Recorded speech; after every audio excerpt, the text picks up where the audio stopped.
সূর্য এই সংসারকে আলো প্রদান করে। সূর্যের মনে যদি নিজের তেজের জন্য অহংকার জন্ম নেয়, তখন তার অহংকার ভঙ্গ করে মেঘ। সূর্যের আলো পূর্ণরূপে ঢেকে দেয়। মেঘের মনে যদি নিজের গতি নিয়ে অহংবোধ জন্ম নেয়, তাহলে মেঘের অহংকার ভঙ্গ করে পর্বত, মেঘের গতি অবরুদ্ধ করে দেয়। এবার যদি পর্বত নিজের নিশ্চলতা নিয়ে অহংকার করে, তাহলে সেই অহংবোধ ভঙ্গ করে একটি মূষক, সেই বিশাল পর্বতে একটি ছিদ্র করে দেয়। এবার যদি মূষকের নিজের মনে অহংবোধ জন্ম নেয়, তাহলে জল তার অভিমান ভঙ্গ করে, সেই ছিদ্র দিয়ে প্রবেশ করে। আর যদি জলের মনে অহংবোধ জন্ম নেয়, তখন মানুষ বাঁধ নির্মাণ করে তার গতিপথ রুদ্ধ করে, জলের অহংকার ভঙ্গ করে। আর যদি মানুষের মনে অহংকার জন্ম নেয়, তখন সূর্য নিজের তাপ দ্বারা মানুষের অহংকার ভঙ্গ করে। এই সংসারে অহংকার প্রদর্শন করার কোনো প্রয়োজন নেই। আমাদের সবার মধ্যেই কিছু বিশেষ গুণ আছে, আর সবার মধ্যে কোনো না কোনো দোষও আছে। এই প্রকৃতি আমাদের কি শিক্ষা দেয়? কেউ একে অপরের সাথে লড়াই করে না, একে অপরের জন্য বাধা সৃষ্টি করে না, শুধু নিজের কর্ম করে। সূর্য নিজের প্রকাশ দ্বারা বনস্পতি এবং গাছপালাকে জন্ম দেয়। মেঘ বর্ষা সৃষ্টি করে লুপ্ত হয়ে যায়, আবার নির্মিত হয়। পর্বতের সেই নিশ্চলতা সেই বর্ষাকে একটা দিশা প্রদান করে, আর তারপরে তা ধারা হয়ে প্রবাহিত হয়ে যায়। এইসব কি? এইসব একটা সম্পর্ক, একটা চক্রের মতো। সবাই একসাথে নিজের কর্ম করে, তাই এই চক্র আবর্তিত হয়। এটা আমাদেরও করতে হবে, একসাথে মিলে কাজ করতে হবে। কারোর জন্য বাধা হয়ে উঠলে হবে না, কাউকে ছোট মনে করলে হবে না। এটাই করতে থাকুন, সবাই মিলেমিশে কর্ম করুন। প্রকৃতি আমাদের এই শিক্ষাই দেয়। আসুন আমার সাথে ভালোবেসে বলুন, রাধা রাধা।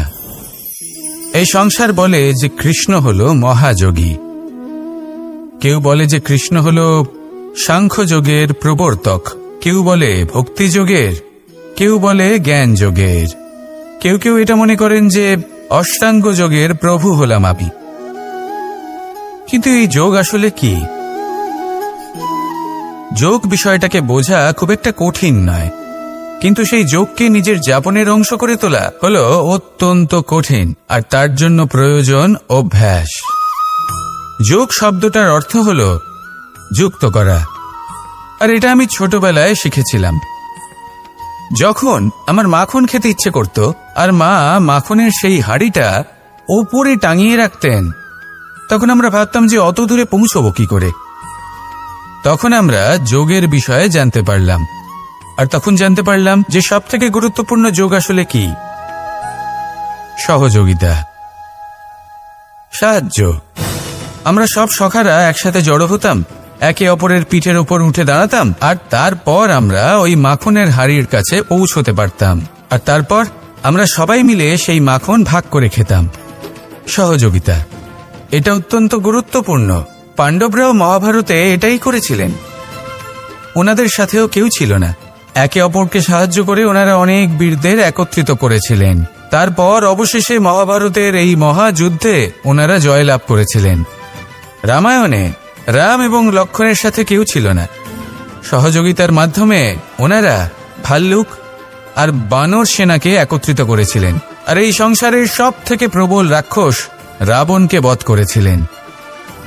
মনে রাখবেন, একসাথে মিলে যদি আপনারা কর্ম করতে শেখেন, তাহলে এই সংসারে এমন কিছুই নেই যেটা আপনি অর্জন করতে পারবেন না। আসুন আমার সাথে ভালোবেসে বলুন, রাধা রাধা। এই সংসারে প্রত্যেকটা জিনিসের নিজস্ব একটা বিশেষত্ব আছে, আর তার বিশেষত্বর জন্যই তাকে বিশেষ গুরুত্ব দেওয়া হয়। যদি কথা বলি অস্ত্রের, যেমন তরোয়াল, তরোয়াল নির্মাণ করা হয়েছে রক্ষার জন্য। কত তাড়াতাড়ি সে সামনে উপস্থিত শত্রুকে নিধন করতে পারে। এবার এই তরোয়ালের কোন গুণটা দেখা প্রয়োজন? সেটার ধার। সেই বস্তুটি নয় যার মধ্যে এই তরোয়াল রাখা হয়। সেইভাবেই যদি আমি কথা বলি বানের, তাহলে এটা প্রয়োজনীয় নয় যে সেই বান কতটা তীক্ষ্ণ, কতটা বলশালী। এটা দেখা প্রয়োজন যে তার আকারটা কেমন। সে কি বাতাস ভেদ করে নিজের লক্ষ্যে পৌঁছতে পারবে, সেটা বেশি গুরুত্বপূর্ণ। সেই জায়গাটা নয় যেখানে সেই বাণ রাখা হয়। ঠিক সেইভাবেই যদি আপনি কোনো মানুষেরই মূল্য বুঝতে চান, তাকে পরখ করে দেখতে চান, তাহলে তার জাতি, তার ধর্ম, তার রূপ, তার আকার, সেগুলো দেখে তাকে পরখ করতে চেষ্টা করবেন না। তাকে পরখ এই সব কিছুর ভিত্তিতে করবেন না। তার স্বভাবটা দেখুন, তার গুণ দেখুন, তার প্রতিভা দেখুন, তার কর্ম দেখুন, কারণ এটাই সেই ব্যক্তির আসল পরিচয়, এটাই হলো তার অস্তিত্ব। যখনই আপনি কোনো নর্তককে শ্রেষ্ঠ নৃত্য প্রদর্শন করতে দেখেন, তখন আপনি কিন্তু এটা ভাবেন না যে সে কোথা থেকে এসেছে, সে কি খায়, ওর বন্ধু বান্ধব কারা। আপনি তার নৃত্য দেখেন, ওর শিল্প দেখেন, সেটারই প্রশংসা করেন, সেটাকেই সম্মান করেন।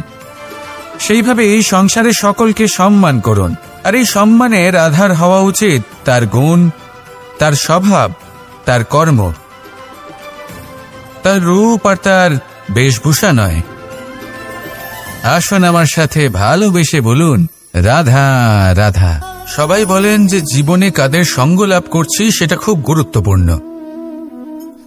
এক ঝুড়ি ফলের মধ্যে যদি একটা পচা ফল আপনি রেখে দেন, তাহলে আস্তে আস্তে সমস্ত ফল পচে যায়। সেই জন্য কথায় আছে যে কুসঙ্গ থেকে দূরে থাকো। কিন্তু কি করা যায়? এই সংসার খুবই ছোট। যেখানে আমরা কাজ করি, যেখানে আমরা থাকি, যে পথে আমরা আসা যাওয়া করে থাকি, যে পথে আমরা ভ্রমণ করি, সেখানে এমন অনেক সংখ্যক ব্যক্তি থাকেন যাকে দেখে আমরা মনে করি যে এদের থেকে দূরে থাকতে হবে। তখন আমরা কি করতে পারি? তাদের কি আমরা পরিত্যাগ করব? তাহলে এই সংসারে এমন অনেক মানুষ আছেন, তাহলে কি সংসারই পরিত্যাগ করব? না, সেই ফলের মতন হবেন না যারা একটি পচা ফলের উপস্থিতির জন্য নিজেরাও নষ্ট হয়ে যান। বরং হয়ে উঠুন চন্দন বৃক্ষের মতন, যেটা আসলে সাপেদের বাসস্থান, যেখানে অনেক সংখ্যক অত্যন্ত ভয়ানক বিষধর সাপ থাকে। তারপরেও এই চন্দন, সে কিন্তু নিজের শ্রেষ্ঠত্ব হারায় না, এর মূল্য কিন্তু সেই একই থাকে। মনে রাখবেন, এই সংসারে নিজের সঙ্গ বদলানোর পূর্বে নিজেকে বদলান। নিজেকে কিছুটা এমন ভাবে গড়ে তুলুন যে কেউ আসুক না কেন সে যেন আপনাকে বিভ্রান্ত বা দূষিত না করতে পারে। আসুন আমার সাথে ভালোবেসে বলুন, রাধা রাধা। নিজের নিজের অভিজ্ঞতাগুলো দেখে, তার পরিণাম দেখে প্রত্যেক মানুষের মনে একটা ধারণা জন্ম নেয়। প্রজন্মের পর প্রজন্ম যখন অগ্রসর হতে থাকে, এই ধারণাগুলোই কারণ হয়ে ওঠে যা মানুষের জীবনে তার শুভর, অশুভর, লাভের, ক্ষতির এই সব কিছুর আধার হয়ে ওঠে। যেমন ধরুন, আপনি কোথাও যাচ্ছেন আর পথে বেড়াল রাস্তা পার করে গেল, সেটা অশুভ বলা হয়। কেউ হাঁচলে কাজ থামিয়ে দেওয়া হয়। বলা হয় যখন আপনি কোনো শুভ কাজ করতে যাবেন তখন মিষ্টি খেয়ে যাবেন, কাজ সফল হবে। যদি কোনো ব্যক্তি অনুচিত কথা বলে দেন, তার মানে অনুচিত কিছুই ঘটবে, আদি ইত্যাদি। এরকম অনেক সংখ্যক ধারণা আছে। কিন্তু সবকিছু যদি এরকমই হতো, তাহলে প্রত্যেক মানুষ নিজের কথা দ্বারা নিজের বা অন্য কারোর জীবন স্বর্গতুল্য করে তুলত, নয়তো নরকে পরিণত করত। কিন্তু এরম কি আদৌ হয়? না। কারণ এই সব ধারণা, এই সব কিছু এর উৎস হলো মানুষের মন, তার মস্তিষ্ক। যখন আমরা কোনো বাক্য বা কোনো ধারণাকে একটু বেশি গুরুত্ব দিয়ে ফেলি, তার উপর একটু বেশি বিশ্বাস করে ফেলি, তখন যেটা হয়, তখন আমাদের এই ইচ্ছে শক্তি তার সঞ্চার হয় সেই বাক্যের মাধ্যমে। আর সেই জন্য সেই বাক্য আস্তে আস্তে ফলপ্রসূ হতে থাকে।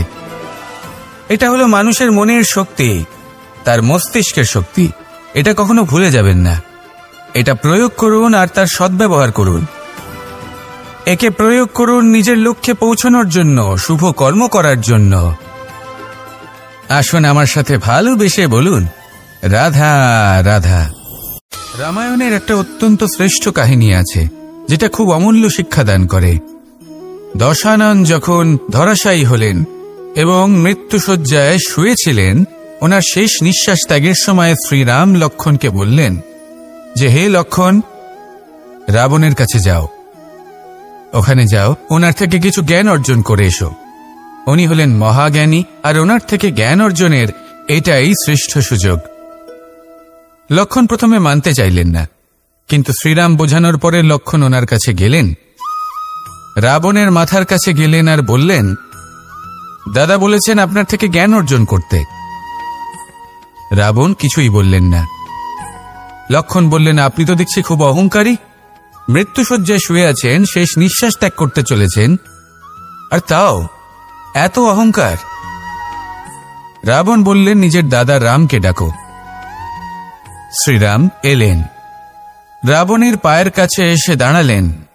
উনি নিজের হাত জোড় করলেন আর বললেন, হে মহাপণ্ডিত রাবণ, আপনি হলেন মহাজ্ঞানী, দয়া করে আমাদের কিছু জ্ঞান প্রদান করুন। রাবণ বিনম্র চিত্তে ওনার কথা শুনলেন, খুব বিনম্র চিত্তে ক্ষমা প্রার্থনাও করলেন, আর এই সংসার একটি অত্যন্ত শ্রেষ্ঠ জ্ঞান লাভ করল। এর দ্বারা আমরা ঠিক কি শিক্ষা লাভ করি? রাম এবং লক্ষ্মণ দুজনেই ছিলেন তেজস্বী, দুজনেই ছিলেন শ্রেষ্ঠ, ছিলেন বীর, ছিলেন বলবান। কিন্তু শ্রীরামকে মর্যাদা পুরুষোত্তম বলা হয়ে থাকে, কারণ উনি বীর ছিলেন, সাহসী ছিলেন, তার সাথে একটি অত্যন্ত গুরুত্বপূর্ণ গুণ ছিল। সেই গুণ হল বিনম্রতা। এটা খুবই শ্রেষ্ঠ একটা গুণ। যদি কেউ আপনাকে কটু কথা শোনায়, তাহলে উত্তরটা আপনি বিনম্রভাবেও দিতে পারেন। এই বিনম্রতা এমন এক আবেগ যেটা দেখে মনে হবে কোমল, কিন্তু এটা ততটাই প্রবল অস্ত্র। এমন একটা অস্ত্র যা সকলকে নিরস্ত্র করে দিতে পারে। যদি আপনি সাহসী হন এবং বিনম্র হন, তাহলে আপনি বিজয়ী হবেন। যদি আপনি জ্ঞানী হন এবং বিনম্র হন, তাহলে আপনি অবশ্যই মহাজ্ঞানী হয়ে উঠবেন। তাই নিজের মনে বিনম্রতা ধরে রাখুন আর ভালোবেসে বলুন, রাধা রাধা। মানুষ জীবনে অনেক ধরনের সুখ লাভ করে, অর্থ সুখ, পরিবারের সুখ, বৈভবের সুখ। কিন্তু এমন একটা সুখ আছে যা বেশিরভাগ মানুষকে প্রভাবিত করে, কিন্তু সেই সুখ তাদের কোনো প্রয়োজনই নেই। সেটা হলো পরনিন্দা সুখ। অর্থাৎ এমন কোনো ব্যক্তিকে নিয়ে নিন্দা করা, তার প্রতি অনুচিত শব্দ প্রয়োগ করা, কারণ সেই ব্যক্তিকে আপনি পছন্দ করেন না। আর এমন অনেক মানুষ আছেন যারা এই কাজ করে খুব আনন্দ লাভ করেন, যেটা করা উচিত নয়, কারণ এতে আপনার সময়, আপনার ঊর্জা, আপনার নিজের অন্তরের ইতিবাচক শক্তি আপনি নষ্ট করে ফেলছেন। আর এই সব কিছুই আপনার প্রয়োজন আছে। যাদেরকে আপনার পছন্দ নয়, সেই ব্যক্তির বিষয়ে কথাই বলবেন না। সেই সব ব্যক্তির দিকে মনোনিবেশ করুন যাদের আপনি ভালোবাসেন। সেই সব কাজে মন দিন যেগুলো আপনার ভালো লাগে। সেই বস্তুর দিকে নজর দিন যেগুলো আপনার প্রিয়, নিজের লক্ষ্যের দিকে, এই সব কিছুর দিকে নয়। এমনটা করলে আপনার জীবনে আপনি সেই সব বস্তুর দিকে নজর দিতে পারবেন যারা প্রকৃত অর্থে আপনার জীবন আরো শ্রেষ্ঠ করে তোলে।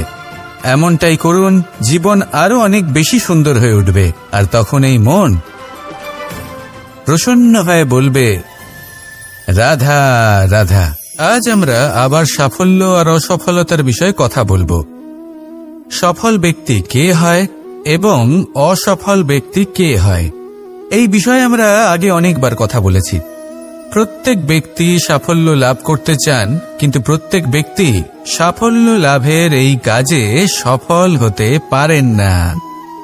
এবার এটা কেন হয়, এর পেছনে কারণটা কি? কারণ হলো ভয়।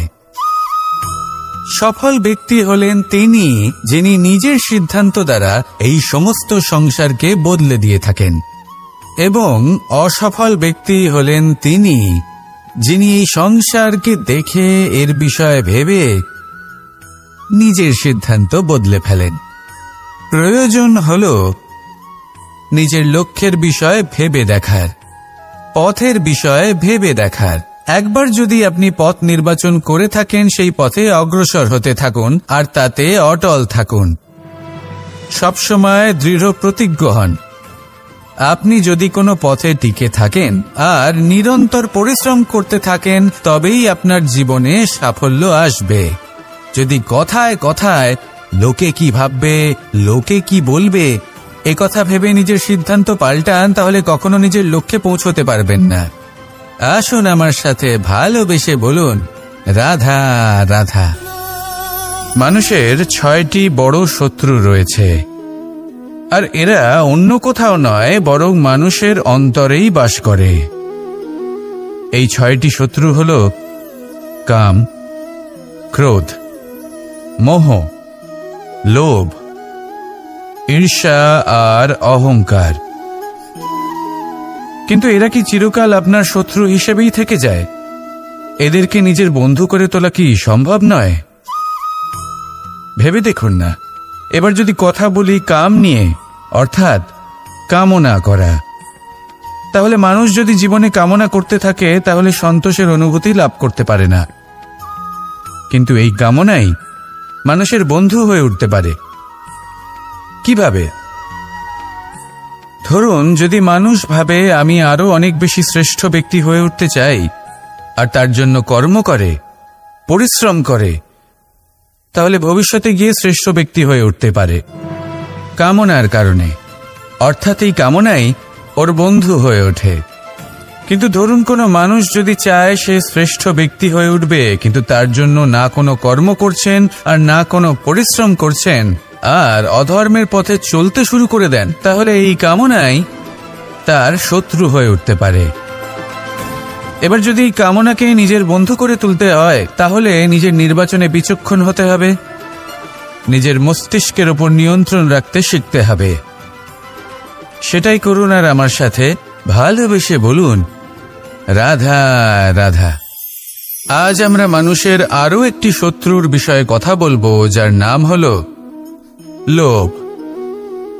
যে কোনো বস্তুকে অত্যাধিক লাভ করার যে বাসনা, যতটা লাভ করেছি ততটা যথেষ্ট নয়, আমার আরো চাই, আরো চাই, একেই বলে লোভ। এবার এই লোভ আপনার জীবনে শুভ না অশুভ, আপনার মিত্র নাকি আপনার শত্রু, সেটাও নির্ভর করছে আপনার ওপর। যেমন ধরুন, কোনো ব্যক্তির অসম্ভব ধনের লোভ, সে সেটা অর্জন করছে আর সেটা সংগ্রহ করছে, আর সেটা লাভ করার জন্য সে অনৈতিক কাজ করছে। যদি এই সব হতে থাকে, তাহলে লোভ কিন্তু আপনার পক্ষে অত্যন্ত ক্ষতিকারক। কিন্তু যদি সেই ব্যক্তি ধরুন ধন অর্জন করছেন, তার সাথে নীতিও পালন করছেন, আর সংগ্রহ করার পরে সেটা সংসারে ছড়িয়ে দিচ্ছেন, যদি এমনটা হয়, তাহলে এই লোভ আপনার বন্ধু হয়ে উঠতে পারে। যদি আপনার সৎসঙ্গ লাভ করার, সৎকর্ম করার লোভ থাকে, তাহলে আপনি কখনো একা থাকবেন না। যদি ভালোবাসা প্রদান করার লোভ থাকে, এই সংসারকে সাহায্য করার লোভ থাকে, তাহলে এই লোভ, যা সংসারের শত্রু, সেটা কিন্তু আপনার সাথে পরমাত্মার মিলন ঘটাতে পারে। এবার এই লোভকে নিজের মিত্র করে তুলবেন নাকি শত্রু করে তুলবেন, সেই সিদ্ধান্ত আপনারই। আসুন আমার সাথে ভালোবেসে বলুন, রাধা রাধা। একটি সোনার মুদ্রা নিন, সেটা জলে ফেলে দিন, তারপর তুলে নিন, সেটা মাটিতে ফেলে দিন, আবার তুলে নিন, কাদায় ফেলে দিন, আবার তুলে নিয়ে হাতুড়ি দিয়ে তার উপর প্রহার করুন।